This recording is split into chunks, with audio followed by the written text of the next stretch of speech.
अजय एक छोटे से गांव का किसान जीवन के संघर्ष में डूबा हुआ था।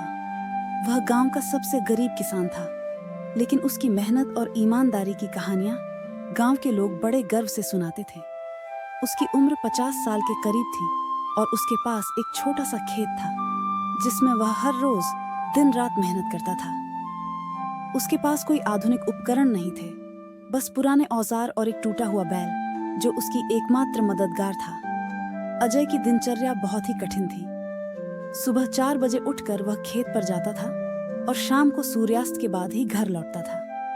उसकी फसल की उपज भी बहुत सीमित थी, क्योंकि उसकी जमीन उर्वरकहीन थी और पानी की कमी भी एक बड़ी समस्या थी। बावजूद इसके उसने कभी हार मानने का विचार नहीं किया।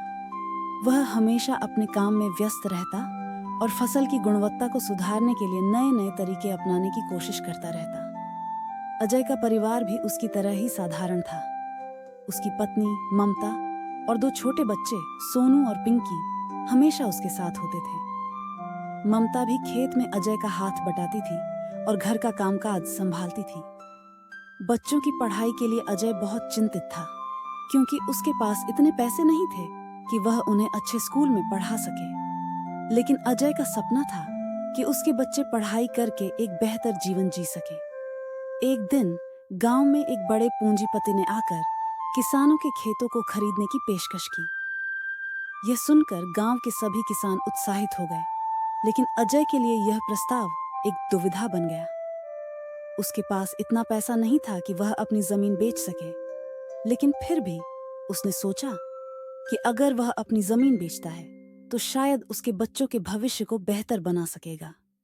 अजय ने अपनी जमीन बेचने का फैसला किया, लेकिन उसने जो पैसा प्राप्त किया उसका उपयोग उसने अपने बच्चों की पढ़ाई और परिवार की जरूरतों के लिए किया। इसके बाद अजय और उसकी पत्नी ने नए तरीके से कृषि में निवेश किया और धीरे धीरे अपनी जिंदगी को संवारा। उन्होंने फसल की गुणवत्ता को सुधारने के लिए नई तकनीकें अपनाई और उर्वरकों का इस्तेमाल किया। समय के साथ अजय की मेहनत रंग लाई। उसकी फसलें अच्छी होने लगीं और उसे अच्छे दाम मिलने लगे। उसकी आर्थिक स्थिति में सुधार हुआ और उसने अपने बच्चों को अच्छे स्कूल में दाखिला दिलाया। अजय का सपना पूरा हुआ और उसके बच्चों ने भी अच्छे परिणाम दिए।